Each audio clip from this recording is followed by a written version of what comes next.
Hello and welcome to the Tennis Podcast, coming to you from the Billie Jean King National Tennis Centre, where it's coming up to 11 p.m. There is still some play going on Arthur Ashe and Louis Armstrong stadiums, but rest assured we'll bring you all the important stories from day 4 of the US Open, even if that means a 1 a.m. re-record and edit. But if you're hearing this now, that means that hasn't been necessary. Hooray for us. And in terms of stories, there's probably not been a bigger one here today than the one that unfolded on court 11 earlier on this evening in a match involving Taylor Townsend and Elena Ostapenko, won by Townsend 7-5, 6-1, progressing through to the third round. We'd earmarked this match as a potentially brilliant match and a really, really good time. And for that reason, David, you were out there for a lot of this and you were having a lot of fun for a while until the closing stages. It had felt until that point like we were right in the Elena Ostapenko aggro sweet spot where we wanted to be, but things curdled. Yeah, things took a turn. And yeah, if we just rewind to when I first went out there, we'd been on court 17, the three of us together, watching another match that you'll come on to talk about, which was of interest. But I'd had my eye on Townsend against Ostapenko all day, really. And at that point, I mean, things were running quickly. It was 3-love Ostapenko. I thought, crikey, if I don't get over there soon, I could miss basically the heart of the match. So I went over there, and by the time I got there, Townsend was working her way back. This place was absolutely jam-packed, court number 11. It's got one big stand, and on the other side it's just sort of standing room on the ground basically, and it was about 6 deep. That's where my height comes in handy, and I'm able to see over everybody's David head. Just has a completely different US Open experience for everybody else because you can you can beat the crowd. It was great. But anyway, I got there, the crowd are really into it, and I could see that Ostapenko was starting to get riled. She was starting to miss. She was starting to be drawn into Townsend-type rallies. And if you haven't seen Townsend play that much, maybe you've seen her in doubles, but she's a very crafty left-hander who's able to put angles in, and she's got great hands, and she was using her hands to great effect to sort of diffuse the balls that Ostapenko was blasting at her. And at one point, the crowd really getting behind Townsend as she broke back for 3-all. That really got to Ostapenko. She hit one winner, and then she went straight up to the front row of spectators who'd been giving vocal support to Townsend, and she sort of screamed in their faces, and it became a real to and fro. And then she was, it was sort of pantomime stuff, but it was getting more and more tetchy.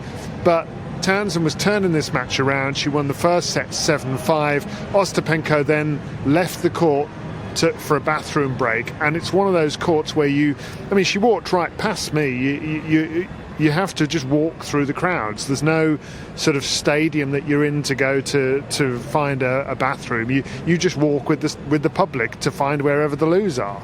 And she was gone for 10 minutes, and meanwhile Townsend's just biding her time. She looked like she was taking all in her stride. She won the next 3 games, did Townsend. Elena Ostapenko called a medical timeout. Maybe there's something wrong with her. I have my doubts, I've got to be honest, because she didn't look unwell, she didn't look injured. Doesn't mean she wasn't, but she had her temperature taken, etc. There was another lengthy delay, and I think the crowd were disbelieving of this. I think Townsend was disbelieving it. Townsend started to jump a skipping rope on her side of the court. The crowd started to sing the song "This Girl Is on Fire," and that kind of went nicely with the Townsend black dress, which had flames coming out of the bottom of it. Really, really spectacular look. Anyway, so this is all happening, and really Townsend is just toying with her, beating her comprehensively. Ostapenko's brain seemed scrambled to me. She was trying drop shots, and she's not really a drop shot player, and they were going in the middle of the net, and it was all going wrong. She lost that set and the match 6-1, and I sort of thought, okay, I'm just gonna wait for the handshake, because I always find it quite funny when you see a Elena Ostapenko drive-by handshake, where she doesn't even look the opponent into the eye, walks off. I just thought I'll just see this and then I'll leave. Didn't get that.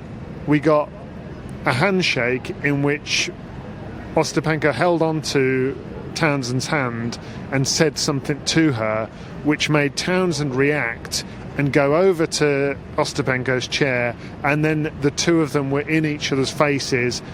I was over the other side of the court, I couldn't hear anything, but this was prolonged. This was probably 30 seconds worth of confrontation at the chair of Elena Ostapenko. Then the players separated.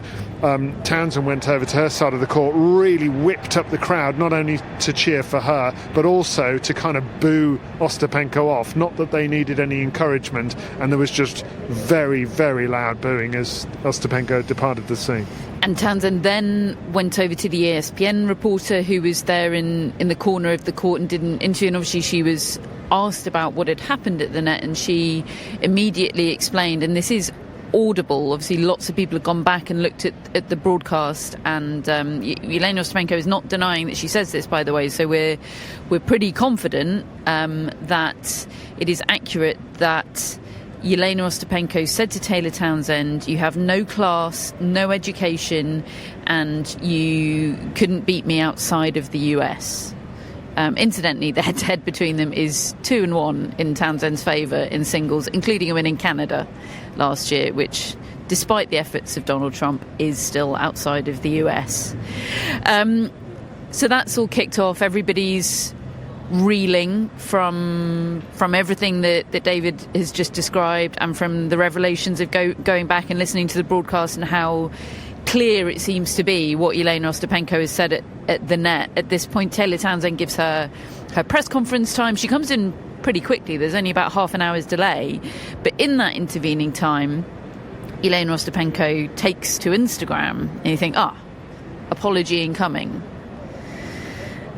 Not quite. Well, actually, not even close. Her first draft of messages said, small update about the match. Today after the match, I told my opponent, she never even speaks Taylor Townsend's name in this. Today after the match, I told my opponent that she was very disrespectful as she had a net ball in a very deciding moment and didn't say sorry. But her answer was that she didn't have to say sorry at all. There are some rules in tennis which most of the players follow, and it was the first time ever that this happened to me on tour. If she plays in her homeland, it doesn't mean that she can behave and do whatever she wants. To be continued, she writes at the end of that post. Next page. In the beginning of the match, all players are supposed to start warm-up on the baseline. The opponent still doesn't name Taylor Townsend. The opponent came out and straight away started the warm-up at the net, which is very disrespectful and against the rules of a tennis match. Thanks, all my fans, for your support. I will come back stronger. Situations like that motivate me to work even harder. Then an hour later, she comes in with, wow, how many messages I have received that I am a racist. I was never, in all caps, racist in my life, and I respect all nations in the world. For me, it doesn't matter where you come from. There are some rules in tennis, and unfortunately, when the crowd is with you, you can't use it in a disrespectful way to your opponent. Unfortunately for me, coming from such a small country, I don't have that huge support and a chance to play in homeland. I always love to play in the US and the US Open, but this is the first time someone is approaching the match this disrespectful way. Now that last page of Instagram story wasn't out at the time of Taylor Townsend's press conference. The first few pages of it were. Taylor Townsend hadn't seen them at the time, but she knew what was up. Like, she knew exactly what had happened. She wasn't surprised by any of it. And look, I found it very interesting. We'll talk more about the press conference.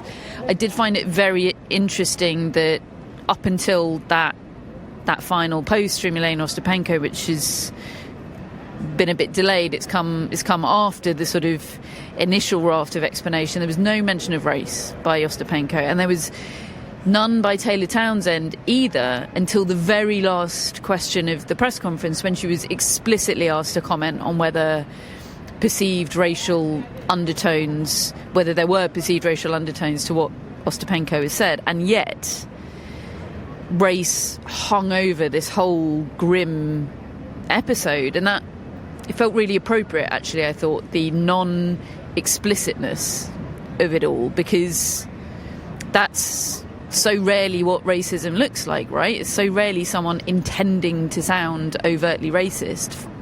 Far more often it's insipid or unconscious or carries a good amount of plausible deniability with it.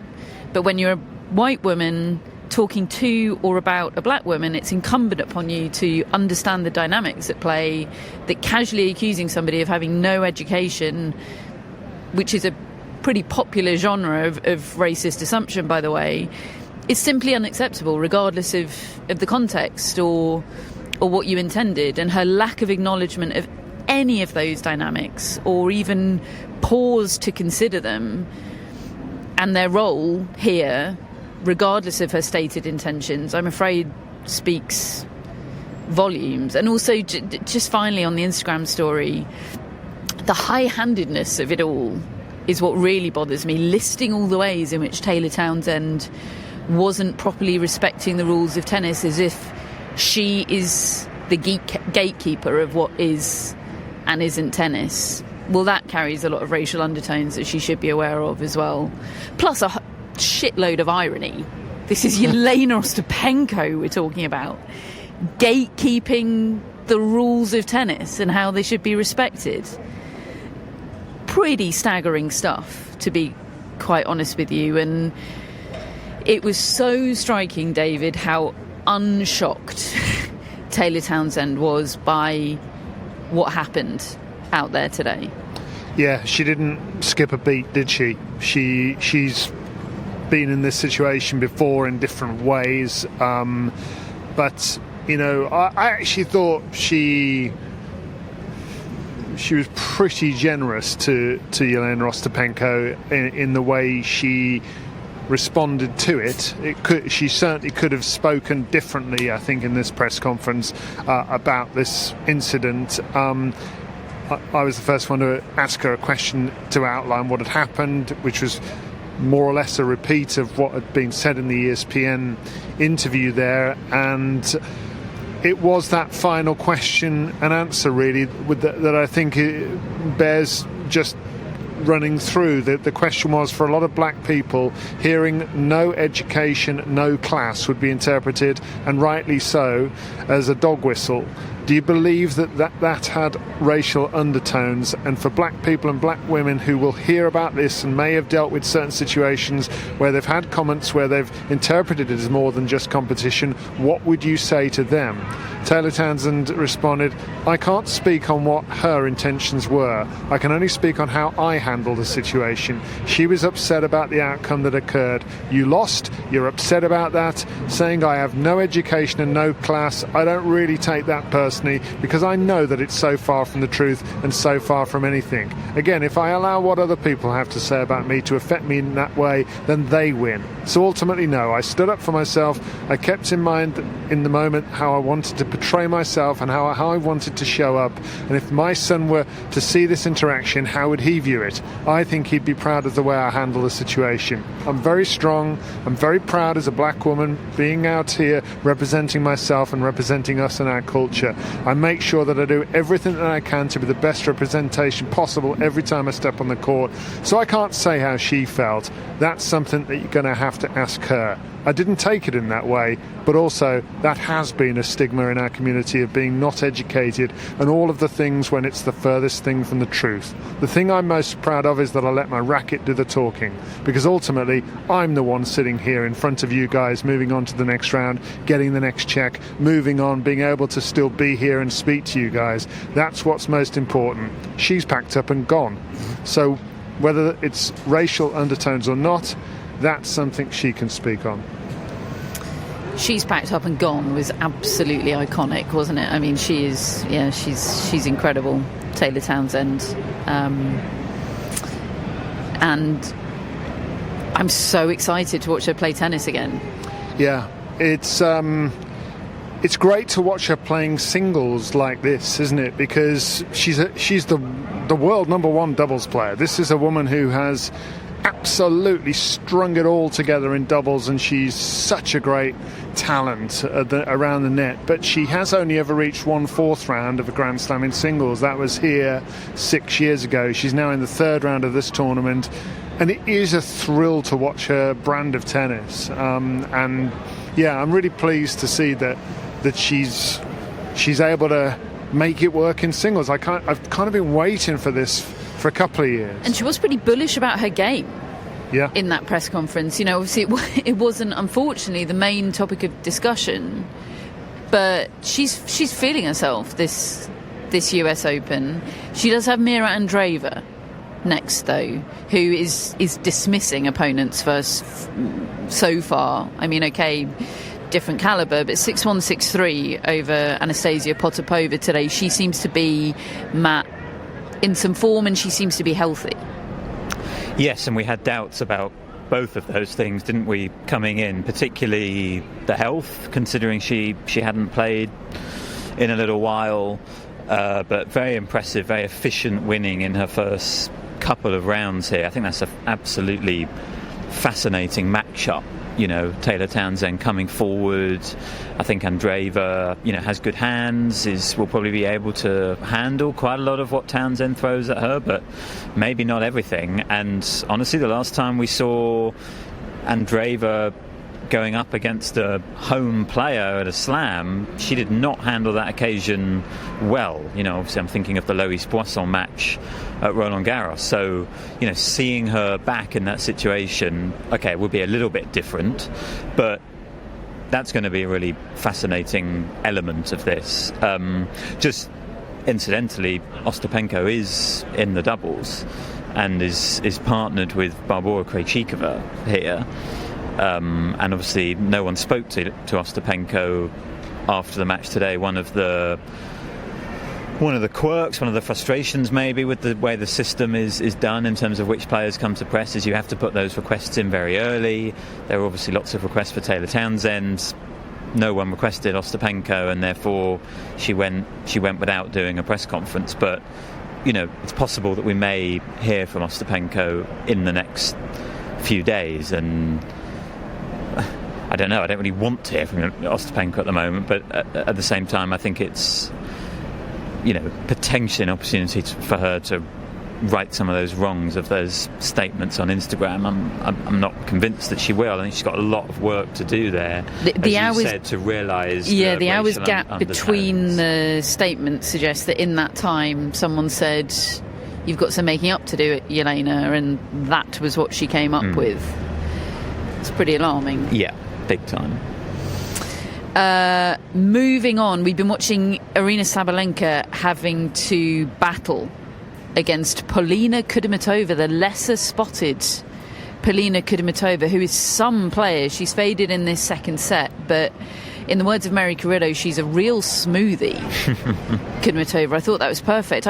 I didn't realise she was quite that good, to be honest, and I think it's really easy when you've got siblings, especially when there's one very established sibling and another one comes in the scene. You just sort of think, oh, well, they'll just be a less good version of their older sister or whatever. She's a really different player to Veronika Kudermetova.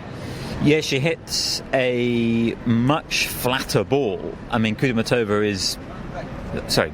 Kudermetova is quite a flat hitter of a ball, but Polina takes it to a whole new level. And seeing that contrast with Sabalenka was kind of what Mary was getting at in that comment. Sabalenka's power is forced and muscled and absolutely incredible in its own way, but Polina produces power very differently. It's much smoother. It's sort of a little bit resembled the Rybakina Sabalenka matchup, didn't it? And which all adds up, doesn't it? And that was what I was thinking through this. These sorts of players who can generate very flat power, I think we do see them cause Sabalenka some problems. Rybakina is the obvious one. Madison Keys has played Sabalenka tough in the past and obviously beaten her in a Grand Slam final. And then, honestly, Polina Kudermetova herself got a set off Sabalenka in the Brisbane final earlier this year when she showed flashes of what she showed tonight. But what Sabalenka's got, and she was nowhere near her best tonight. She was really struggling on return in particular. She's got her tiebreak record. It is now something that she can really fall back on. If she can keep these sets close and get them to a tiebreak, how many times did we say that about Novak Djokovic? You know, just get it to a tiebreak and then the odds turn massively in your favour. Well, she won her 17th tiebreak in a row tonight, Sabalenka. She's 19-1 on the year in tiebreaks. It's a formidable record. I think she emboldens when she gets in those tiebreaks. I never assume the knowledge of tennis players about general tennis things, because they can sometimes be very oblivious to things that we think are incredibly obvious, but I do think there's an aura that builds up. I imagine these players are aware of the Sabalenka tiebreak record, and you know, she's coming out on top of them, and it's pretty remarkable what she's doing right now. I'm just really into that record and seeing whether she can just keep it up. Who is going to be the next person to beat her in a tiebreak? Well, potentially Lisa Mertens, if Hannah is anything to go by. She's got Leylah Fernandez next, Aryna Sabalenka, and then the winner of that to face the winner of the match set up today between Lisa Mertens and Christina Buksha. Buksha having ended the Alexandra Ayala fun in the first match of the day, 4-3 for Buksha over Ayala. The match that we'd all been watching on court 17 earlier, before David decamped to court 11 to be our Taylor Townsend Elena Ostapenko correspondent, was Elena Rybakina beating very talented young Czech player, so I've said those words before, Teresa Valentova, 6-3, 7-6 for Rybakina. And this match I loved watching it. I really loved watching this match. The press seats on court 17 they're practically on the court. They're like in the photographer's pit, and it's both an excellent and non-excellent place to watch tennis. Right, one end of the court is slightly obscured by the umpire's chair. You don't have that sort of big picture sense of what's going on very well, but you do have this incredibly intoxicating, visceral sense of what's going on down one end of the court. And what was going on out there was brutal hitting, absolutely brutal pummeling of the ball. And I thought the rally tolerance of both women, Matt, given how hard they were belting the ball, was pretty extraordinary. Yes, agreed. I was blown away sitting in those seats actually by the quality of hitting on display. You really noticed how low over the net as well they were both hitting it, you know. Obviously Rybakina with those flat hits, but what impressed me is that sort of Rybakina versus teenager has been a real theme of this year. You know, we've seen that a lot, and one of the big things we've noticed in those matchups has been a huge power gap. Well, it didn't really feel like there was one today. You know, there was one a little bit. Rybakina is kind of more powerful than most players, most fully formed players, let alone someone up and coming. But I really thought Valentova held her own in the power stakes very impressively. She's quite vocal as well. You know, she's quite obviously fighting hard. You know, that's very much a quality that she has, and she probably should have won the second set. She had multiple set points quite early in the set. She had multiple set points again in the tiebreak after she'd not served it out. Served for it, didn't she, and played a horrible game. Yeah. Did well to even get it into a tiebreak. Really could have all fallen apart there. But yeah, really impressed with her. The ease of her stroke production was very notable. Her backhand is the more solid wing at the moment. The forehand can go in the net quite a lot. But yeah, very impressive and certainly one to watch. And for Rybakina, who's played a lot of 3-set matches recently, to get out of this one in straight sets, I think she'll be pretty relieved actually. And set up a meeting with her doubles partner, or her brief doubles partner, Emma Raducanu. Not sure they're teaming up again. But no, it was fun while not. It lasted in Washington. Yeah, right. Washington. Raducanu just manhandled Janice Chen today, 6-2, 6-1. This is This is emphatic statement stuff from Emma Raducanu through 2 rounds. Yeah, this is the best tennis we've seen from Emma Raducanu since she won the US Open. That's my assessment, and that's 4 years ago. She hasn't won any matches at the US Open since then until this year. Now, obviously, she was injured one of those, but 2 first-round defeats. But there's just a confidence and clarity of thought to what she's doing out there. She knows what's coming off her racket. She's confident in her body, it seems now. I don't sense niggles or concern that her body's going to break down. And this is the Emma Raducanu we've been waiting for. The one that I always hoped, given enough time and given enough good health, could develop. Now, I still think she's got a long way to go. In her words, she's talked about how she feels that too. And it may be too early in the journey for her to knock off Elena Rybakina, who is just still one of the premium ball strikers in the world. And even if Raducanu reaches her peak and is at her best, she could still lose to Elena Rybakina, and that is okay because Rybakina is that good. Yet I think she does have a chance because she's such a clever match player, and I'm wondering how she gets the ball out of the strike zone of Rybakina or gets her in a position where she can't always hurt her. I don't know whether she actually can, but if anybody can, she's the type of player I think is able to, because I just think as a constructor of rallies, she really knows what she's doing, and I'm fascinated to see how she gets on in this one. And there was a portion of the Rybakina match today in that second set where her forehand really started spraying and letting her down, and that is the wing where sometimes she can break down Rybakina. And basically I'm completely in agreement with David. Like, I do think Raducanu will find ways to get the ball on the forehand and put it in slightly awkward positions. And I think, yes, she's taken those 2 losses to Sabalenka this year, then just in terms of like players with similar power to Rybakina. Sabalenka is kind of an obvious example to go to because Raducanu's played her so recently. But even in those meetings, Raducanu found ways to be able to use her defence, use her hands, get the ball in awkward spots. And it took some Sabalenka tiebreak records. 3 of those recent tiebreaks that Sabalenka's won have been against Raducanu. And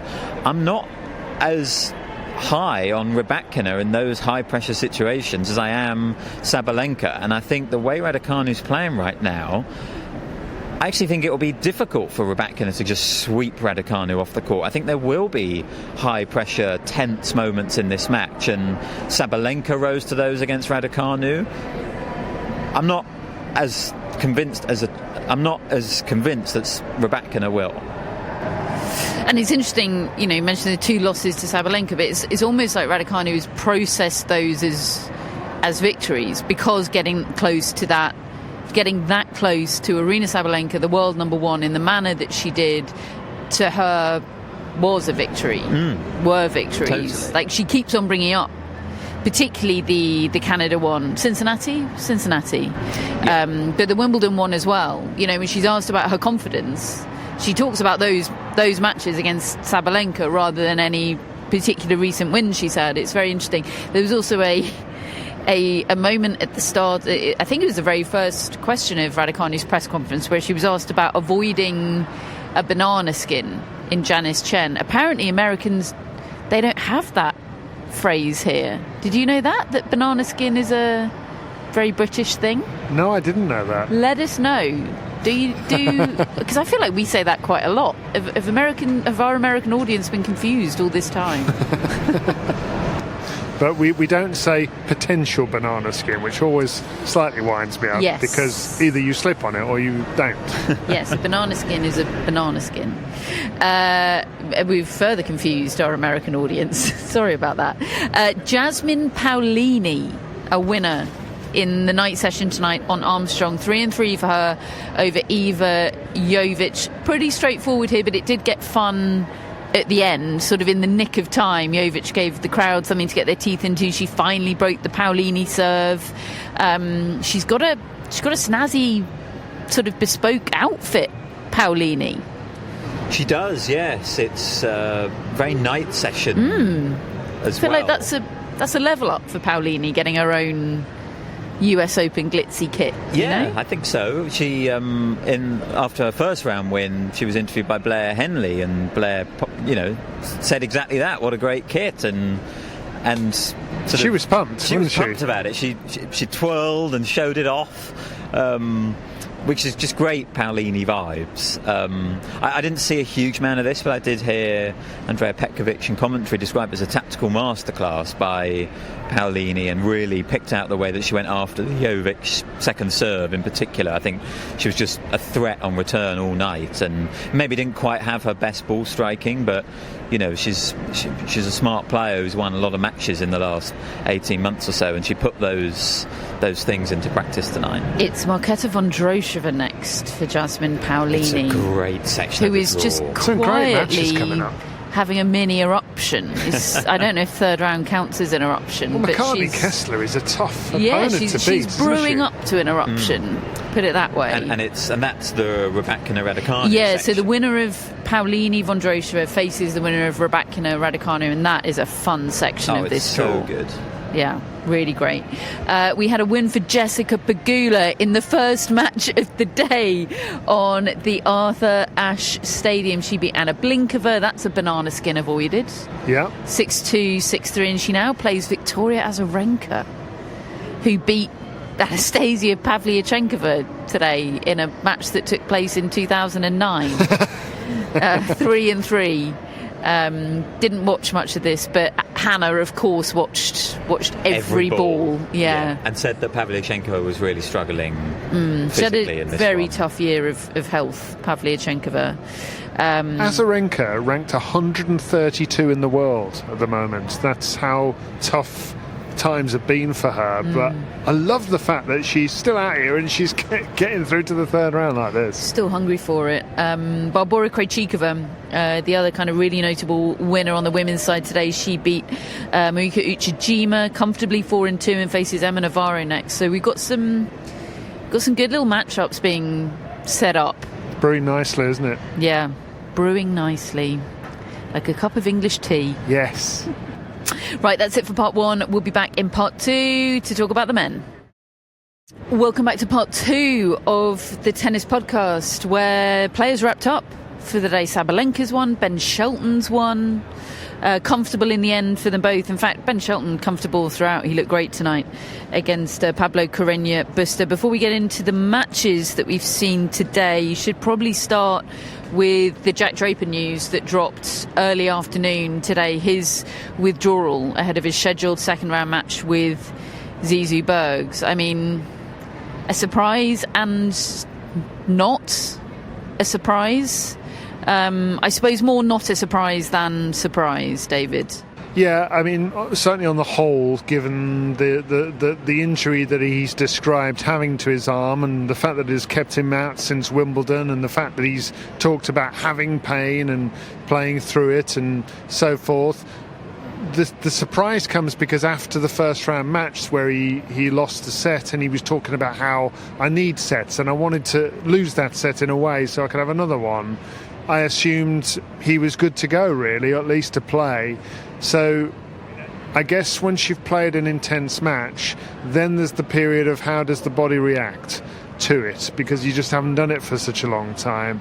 And there we are. It must have flared up, and that's dispiriting for him, isn't it? Because for the first time, we were talking earlier about how Emma Raducanu is finally able to piece matches together and not have to think about physicality, and really for a good 6 or 8 months it's felt like that with Jack Draper, and look what he's achieved. Look at the title he won and the ranking he's managed to put together, and we're back where we were. He's back where he was, and I bet it's a tough one to swallow. Yeah, and on reflection, I think Matt's take a few days ago, I think on the eve of the tournament, about the pressure of having this new kit sponsor and what a big deal that is for him and what a big deal it clearly was for Rory.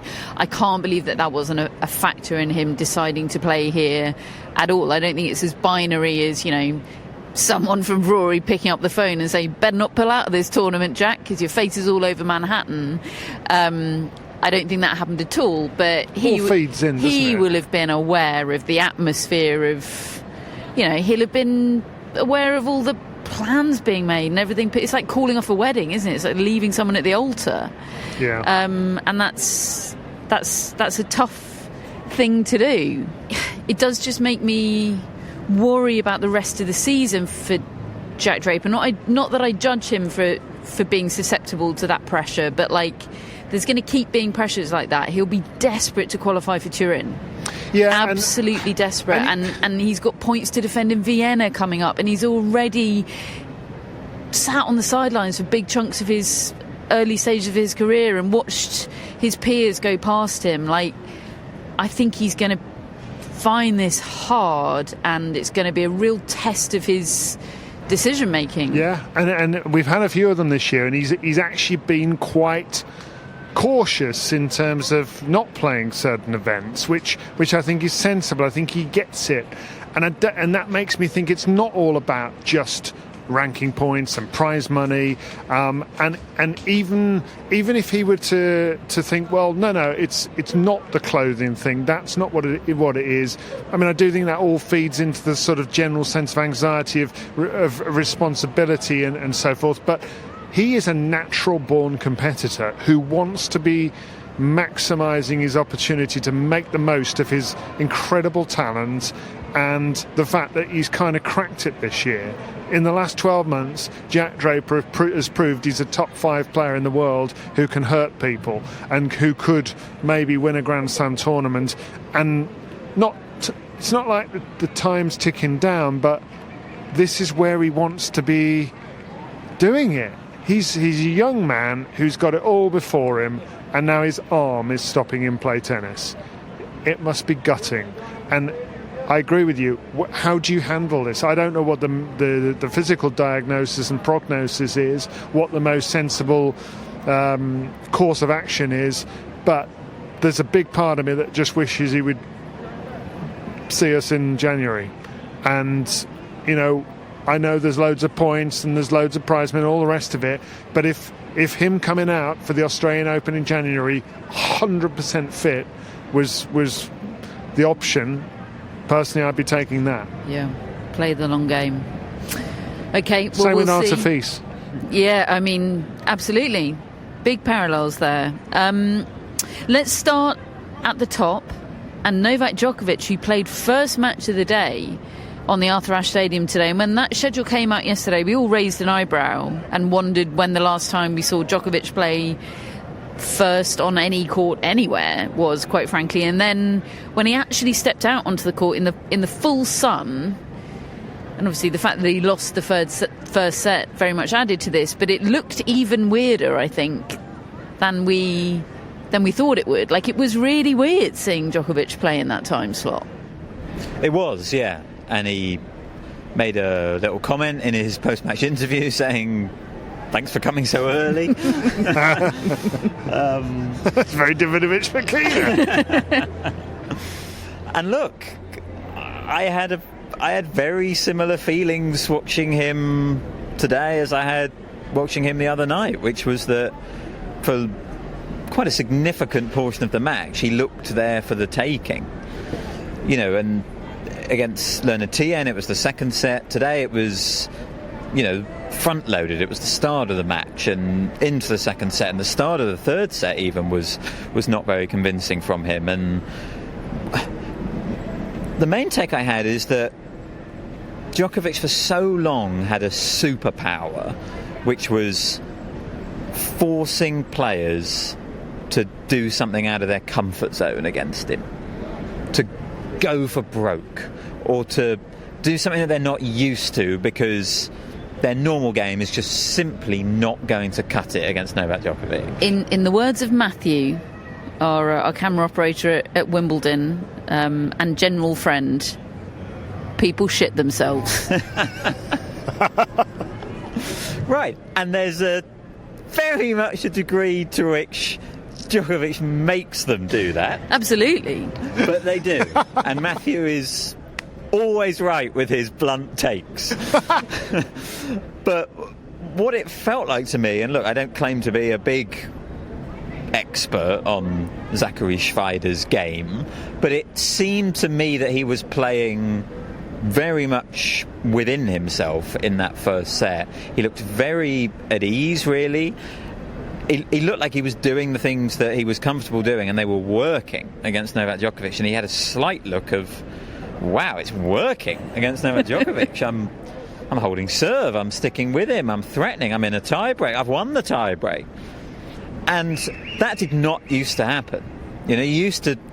Players might do that and play out of their skin and get a set against Novak Djokovic. He was getting a lot out of his serve today at the start of the match, Schweider, which was impressive, and he's a lovely clean ball striker, good mover, very balanced, very well rounded, I think, but he's not got big weapons, and yet he didn't need to deploy them. Djokovic was dejected and down and not really doing much with the ball, and just, as I said, there for the taking. The match flipped. Schweider started cramping, and Djokovic won, I think, 11 out of 12 games at one stage towards the end. It was comfortable in the end for Novak Djokovic, but for a long portion at the start, it wasn't. And you're kind of waiting for the guy who's got the higher level than Tien and than Schweider, who can play that game. And can Djokovic respond to it, I think is going to be the answer, because he's not happy with how he's playing. He's not happy with the level he's bringing right now. Yeah, and that was what he told Matt Futterman in answer to his final question to Djokovic in the press conference today. There were only 4 questions, weren't they? Because he gives such long answers, and most of the questions weren't really new. Totally fair enough questions, but he gave such long winding answers about the balls, and another one about winning the Calendar Slam, and then finally Matt Futterman gets him, and there with the question, basically, you look really miserable. Yeah, you don't look like you're having fun here, Novak. Nobody's got a gun to your head. Kind of, why are you here? And are you as miserable as you look? And he basically said, I don't enjoy playing badly or playing the way that I am, right?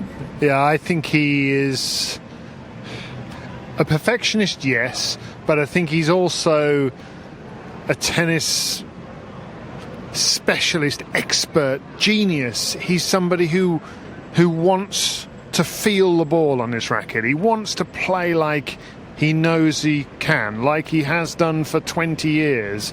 He doesn't like this feeling of being out on the court and playing rubbish, or playing, in his words, sort of it's just not there. Doesn't feel right, and I think it really pisses him off. I think it really just gets him bit down, and I think he's searching at the moment. He's searching for the level that will make his heart beat calm down on the court. When I talk about the liquid tennis and the trampoline strings, it's like a different mode of Novak Djokovic altogether, and he's nowhere near it at the moment. It doesn't mean he won't get there. There's maybe a small parallel to draw with the Australian Open this year, where he came into that tournament, really out of form. He'd lost to Riley Opelka in Brisbane, hadn't he? And his first 2 matches there, against Basaveretti and Faria, he lost sets. He was not looking good at all. And then he played Tomas Machac and absolutely destroyed him and started timing the ball. I do think a difference is that he's just a lot more comfortable in Australia, and that does tend to be a place where he plays better tennis. He's obviously won this tournament not that long ago. It's not like he can't play well in New York in these conditions, but I don't know, there's just something about him where I think I assumed in Australia his level would improve. I'm not convinced it's going to here. It'd be better than it was at its absolute worst, but it needs to get a lot better if he's going to be a factor. The way in he's the talking isn't tournament. filling me with conviction that he thinks it's going to improve. He's hoping rather than expecting. I think if he's there for the taking, is Cam Norrie up to the task of taking him? Well, there you see, I think what we might see against Cam Norrie, because I think he carries more threat, I think that might bring out the real Djokovic.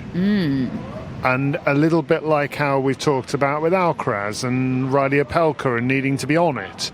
I think the truth is he knows when he's playing these guys, not that he's not consciously letting down or anything like that, but there's not quite the urgency because he will assume that he will get there, and so it proved. I mean, we saw the end of that first set and it was like, oh my word, he's lost the set. I go away for a little while and he's won the second set and it's 6-3, and suddenly he's just, and look, this guy's nowhere near the level of Cam Norrie, so the threat isn't the same, but therefore the required response isn't the same. And I think that there are two possibilities for sure. There's a chance that Norrie plays well and really grinds him down and he can't find it for whatever reason, it's just not there, and Norrie's going to be good enough to take advantage of that. Or, and I suspect this is what will happen, is Djokovic will just automatically respond because the threat is greater. Very interesting. Very. Let's talk about Carlos Alcaraz.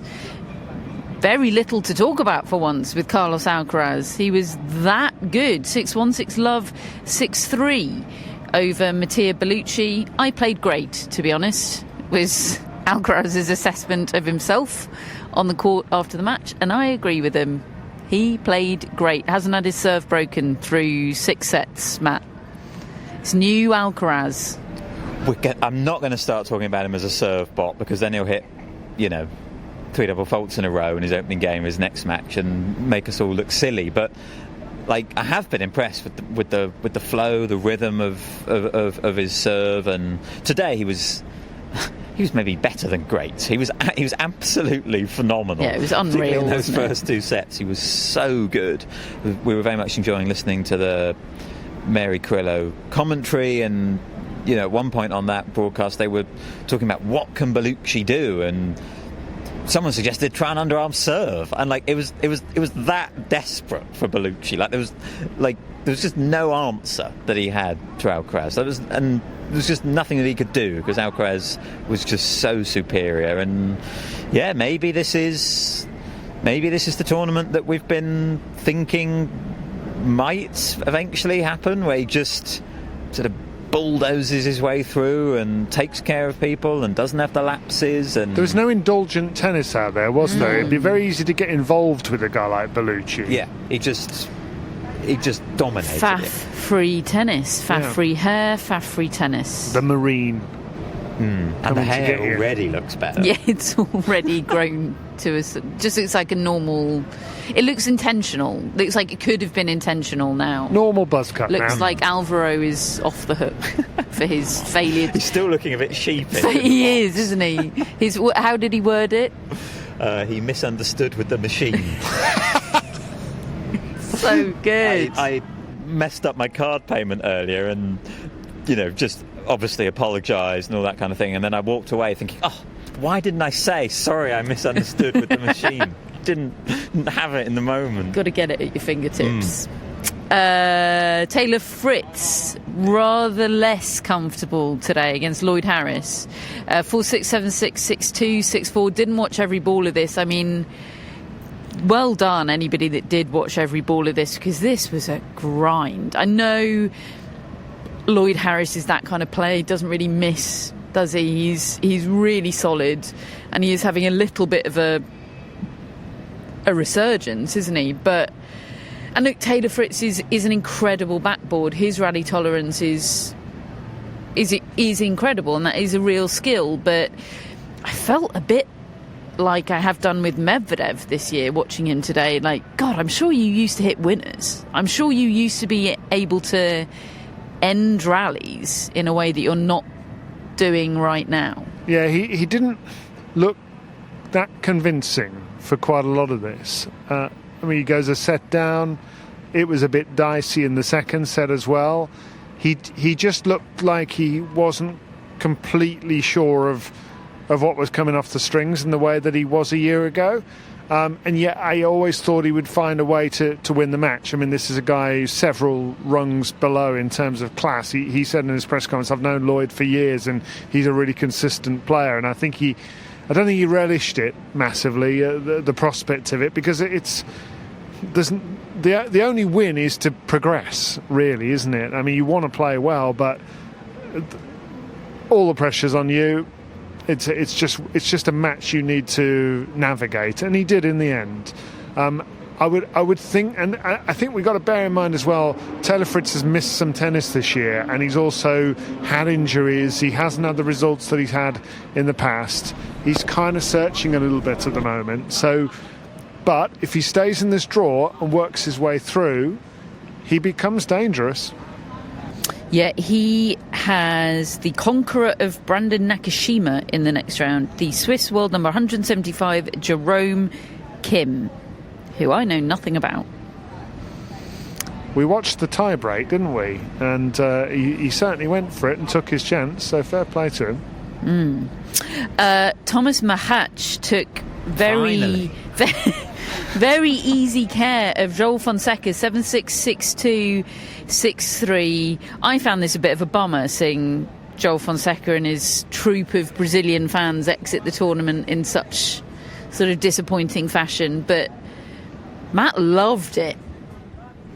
Honestly, so many people today have told me that I shouldn't be excited about this result, and I don't know, I think people are forgetting how fun to watch Tomas Machac is when he's playing like this. He was superb today, and look, the Fonseca vibes when they're good are amazing, but they haven't been good for a while, and frankly he was totally outplayed today by Machac, who, you know, spoke about players recently who've been able to rush Fonseca, and they've done it with their serve, Atman and Jarry. Machac did it with his return and with his ground strokes. That guy's eye for being able to pick up the flight of the ball early and take the ball early is something else. And he was rushing Fonseca so much today. He was coming into the net a lot, Machac, and his success rate up there was extremely good. And, you know, with his sliding defence and with his, you know, net game, he just had a lot of variety, and he made Fonseca look pretty one-dimensional. He made him look like, you know, just a big hitter who wasn't finding his spots all that much, and it was clinical. Machac made good decisions, which doesn't always happen. He kept it together even when Fonseca started coming back at him in the third. He fended off the break points. Honestly, he's playing great, Machac. He's absolutely taken two opponents there, Nardi and Fonseca. He's taken them apart. Like one close set, but otherwise he's won easily. And yes, it might all come. Well, this is the thing. Like, I think in the next round. I think I've got down on Machac. I think I've got down on Machac because it's all come to feel quite irrelevant recently. Can he make himself relevant? This is an opening in the draw. He's got Hugo Blanchet next, who's just taken 4 hours and 23 minutes to beat Jakub Menšik, and then the winner of that faces the winner of Jerome Kim against Taylor Fritz, who we've talked about not being the guy that reached the final here last year. He's got an opening. Can he take it? I certainly think he's going to play Taylor Fritz. The big prediction that he'll beat the remains of Hugo Blanchet. And you think Fonseca would have done loads better? No, I don't. I don't. It's just, but it's a shame that Fonseca wouldn't have done loads better. It's a shame that Fonseca wasn't better today. It's a shame that we're not going to see the Brazilian fans. Yeah, but again. That's like a Fonseca thing. That's nothing to do with Machac. Sure. Machac, I do think, has the ability to beat Fritz. He's done it before. When I think nobody back doubts to his ability. When I think back to the interview I did with him right at the start of the year, when he was talking about how he'd played Fritz and that he was in the rallies with him and he felt like he was getting the better of them, and you know, he's just so exciting when he's on, and he just hasn't been on for most of the year. I say he's beaten Fritz before. He hasn't beaten Fritz before. He should have beaten Fritz. I'm talking about that match at the United Cup where he was winning, and that's the one I'm talking about. You know, that because I remember just in the interview I had with him, he was just so bullish about how he felt in the rallies. And this is the closest he's been to that level since. Right. I think we're all forgetting the enormous egg he laid here last year. Oh, we're not. We were talking about him in similar don't terms. worry. It's just that Not forgetting it. It's etched on my brain. it's It the was possibilities miserable. that we can't get away from. No more possibilities for either the 11th or the 12th seed in this year's US Open. Holger Rune and Casper Ruud both crashing out today. Tough scene for Scandinavia. 5-set losses. Ruud to the Belgian Raphael Collignon, 7-5 in the 5th. And same scoreline in the 5th set for Holger Rune, losing out to Jan-Lennard Struff, who, for him, it was his first top 20 win all year. I mean, look, they both played inspired opponents today who put in great performances, but shouldn't be happening, should it? Second round defeats. I just thought, particularly I've watched the last few games of the Struff against Rune match. They don't take it. They play solid tennis. They hit big shots when they're pushed into corners, but Struff just took it. Struff just imposed his game on Rune, and that's the difference. At that level, you shouldn't be allowing players to do that to you. You need to take the initiative.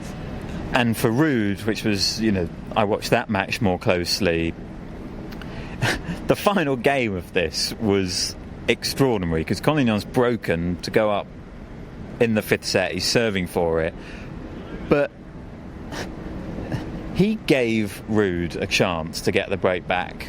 He was double faulting all over the place. He was so obviously nervous. This was clearly the biggest moment of his career. He'd never faced someone in the top 20 before. He had a 4-3 record against people in the top 100, did Collignon, before this. This is such a big level jump for him. He's obviously nervous in this situation, and Ruud just couldn't put the ball in the court.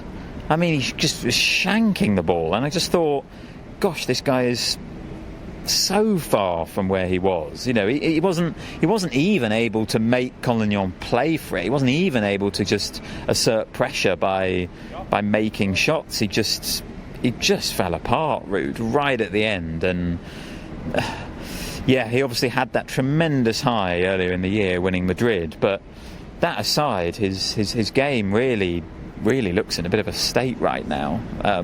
So yeah, kind of shocks that aren't shocks, really. Francis Tiafoe, 4-set winner over Martin Dam Jr., who it turns out is coached by Martin Dam Sr. How did we ever doubt that the two Martin Dams were related? I just needed a bit of reassurance that my gut was right. And Artur Rinderknecht, a 5-set winner over Alejandro Davidovich Fokina, inspired by his walk to the locker room with David Law. Is Correct. Rinderknecht. Yep. And he now plays Benjamin Bonzi, who had a crazy win. I mean, he was really struggling physically at the end of that match against Medvedev, wasn't he? And today he went 2 sets and a break down. I thought, well, he is done. Clearly he's just physically cooked here, but actually what happened is that Marcus Giron was the one who was more physically cooked in the latter stages, and Bonzi has now won back-to-back 5-set matches. He's probably quite pleased to have been a bit less in the spotlight today. Yeah, fair play, Benjamin Bonzi. By the way, on Jakub Mensik, who you mentioned, we got a bit of a Czech assessment of him today, didn't we? We got head and forehand. Yes. What's going wrong? Head and forehand. Yeah. No plan B, and we got a list of the close matches that he's lost. I think our colleague reeled off a Borges match, a Rocha match, Davidovich Fokina match, and he said, I could go on. And honestly, Mensik's got a problem here. He's 1-6 in his career in 5th sets. He keeps losing tight matches. I think it's one of those, is it physical, is it mental? How do you separate those two things. I think, our colleagues obviously said head. I think he thinks it's pretty mental, but forehand, there's a bit of a technical weakness there, which is exposed in these tight situations.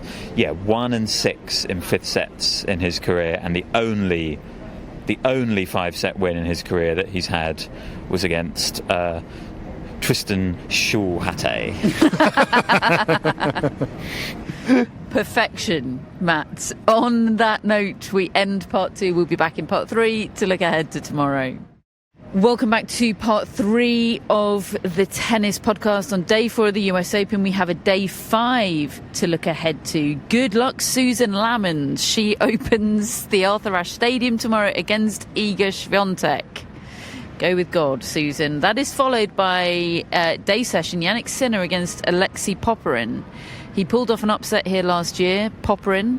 I'm not suggesting you might predict an upset here, but I am just wondering how competitive potentially you think Alexei Popyrin has the capability to make this. Whether he'll bring what he brought last year against Djokovic. Do you remember last year's Davis Cup, when we all wanted Leighton Hewitt to do something fun with his team and leave out Alex de Minaur so that he would manipulate the team so that Alexei Popyrin could play Jannik Sinner, because Jannik Sinner always beats Alex de Minaur. It felt like they had no chance there, but Popyrin has got a win over Jannik Sinner, so we were just intrigued to see whether Leighton Hewitt would do that. Of course he didn't. Alex de Minaur is his guy. He's never going to drop him, and we didn't see it. But I remember them being intrigued, but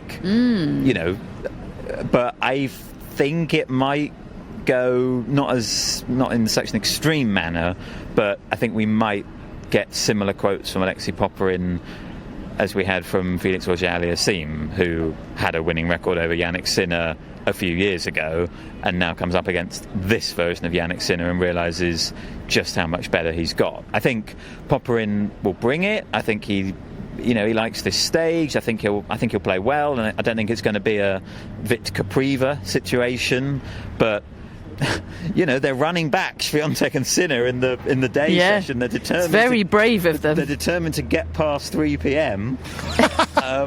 And I think they will, I guess is what I'm saying. I think Popyrin will at least extend it, have a couple of moments, but I think the most likely outcome is Sinner in straights.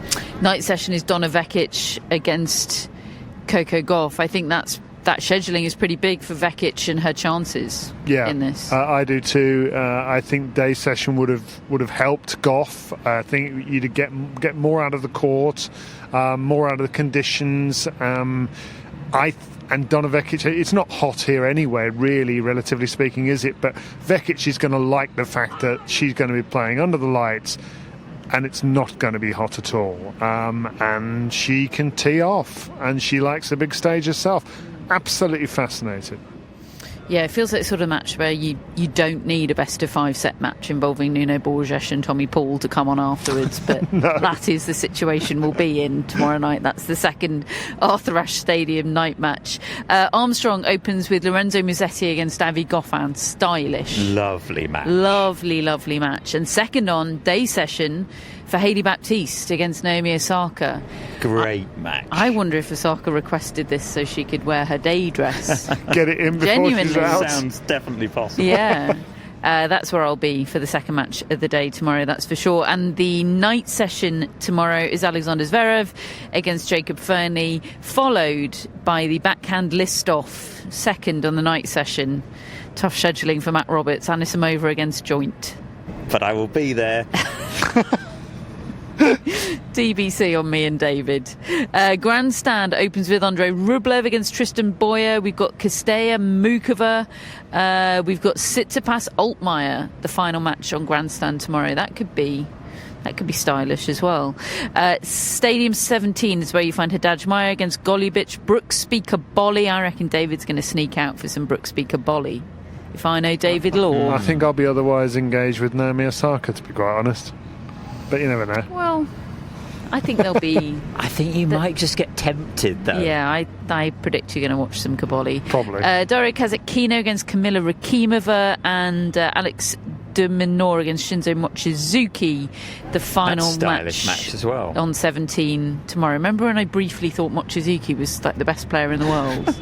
Just fun to see him in the second round of a slam. Absolutely, he is a fun player. He is fun. I stand by that. Court 5, Noskova against Eva Lees. Might try and catch a bit of that. You've got Felix Auger-Aliassime playing out on Court 5 tomorrow, and you've got doubles everywhere.